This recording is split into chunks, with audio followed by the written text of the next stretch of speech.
அகிலம் டிவி நேயர்களுக்கு வணக்கம். நாட்டின் பல பகுதிகளில் இன்று மழையுடனான வானிலை.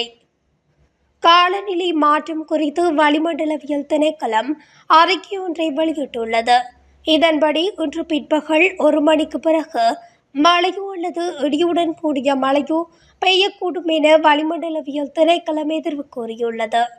மேல் சபரகமுவ, மத்திய, ஊவா, தென் மற்றும் கிழக்கு மாகாணங்களிலும் புலனறுவை மாவட்டத்திலும் பிற்பகல் 1 மணிக்கு பின்னர் மழை அல்லது இடியுடன் கூடிய மழை பெய்யக்கூடும் என வளிமண்டலவியல் திணைக்களம் எதிர்வு கூறியுள்ளது.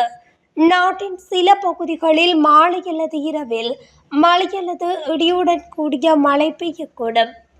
ஏனைய பிரதேசங்களில் சில இடங்களில் 50 மில்லிமீட்டருக்கும் அதிகம் மழை வீழ்ச்சி பதிவாகக்கூடும் என தெரிவிக்கப்பட்டுள்ளது.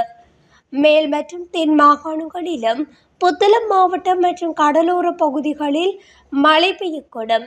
இடியுடன் கூடிய மழை பெய்யும் வேளைகளில் அந்த பிரதேசங்களில் தற்காலிகமாக பலத்த காற்றும் வீசக்கூடும். மின்னல் தாக்கங்களினால் ஏற்படக்கூடிய பாதிப்புகளை குறைத்துக் கொள்ள பொதுமக்கள் தேவையான முன்னெச்சரிக்கை நடவடிக்கைகளை எடுத்துக் கொள்ளுமாறும் வளிமண்டலவியல் திணைக்களம் அறிவுறுத்தியுள்ளது. மத்திய மற்றும் ஊவா மாகாணங்களிலும் அம்பாறை மற்றும் புலனறுவை மாவட்டங்களிலும் சில இடங்களில் காலை வேளைகளில் பனிமூட்டமான நிலையும் காணப்படும் என எதிர்பார்க்கப்படுகின்றதாகவும் தெரிவிக்கப்படுகின்றது.